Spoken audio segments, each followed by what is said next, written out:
Guys আসসালামু আলাইকুম। দেখতেছেন আমরা গেছিলাম ঘুরতে মরতে তবা গেছিলাম কাজে। এবার রাইট কাজে যাই দেখেন কি ফাইজলামিটা করতেছি, মানে কাহিনী যে এই যে ও করে দিছে একবারে পুরোপুরি। এখন কাহিনী হয়েছে যে আমি যে লড়াচড়া করে যাওয়া ভিডিওটা করতেছি, চোখে মাইন্ড করবেন না। তো কারণ হাতে ছিল তো গোপনে, মানে তাদের কিছু কথা শুনতেছিলাম, শুনতে শুনতে আর কি আমি চলে গেলাম তাদের সাথে কাজে। আবার কমুনি ঘুরতে ঘুরতে না এখন কম যাইতো না। যাই হোক, রাস্তার পাশে অনেক কিছু বিল ক্ষেত খামার দেখতে দেখতে যাই। ওয়াও, মানে কিউট একটা বাচ্চা ছিল তো, খুব সুন্দরই লাগতেছে, তাই চিন্তা করলাম একটু নিয়ে নিই ওরে। তাই চিন্তা চিন্তা এই যে বাচ্চা দেখতেছেন, এটা কিন্তু মহিলাও না হিজলাও না, এটা একটা মাল, এটা একটা মাল। এই যে বড়ই গাছ কাটতে আমার দেখেন কি, মানে বেতাল জায়গা দিয়ে যাইতেছি আমরা, এর কোনো ইয়া নাই। এই হয়েছে মামু, এই হয়েছে মামুর জামাই। মানে দেখেন থাকুন বয়সটা কি, ওর না গায়ে দিয়ে দিয়ে তারপর হাঁটতেছে, বুঝে নালা কি অবস্থা। তার মানে কথা ওরা না, তার মানে আটতেছি, ফুল ঝুলাইতেছি, ঝুলাই ঝুলাই আটতাছি। এই তো সামনে কিছু দেখা মনে করে দেখি আইতেছি, যদি ওই ভিডিও দেখেন তবে মজা পাইবেন আর কি। তো আর কিছু না, দেখতে থাকেন।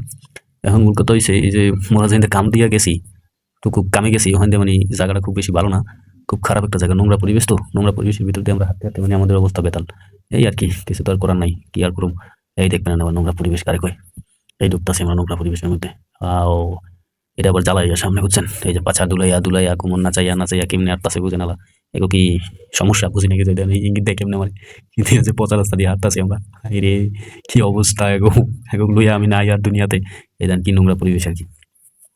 দেখবেন অনেক কিছু আছে সামনে। ওয়াও, হোয়াট দিস নো পানি। এই দেখবেন কি অবস্থা, আমাকে আডা চলার অবস্থা বেতাল। সো গাইস চললাম।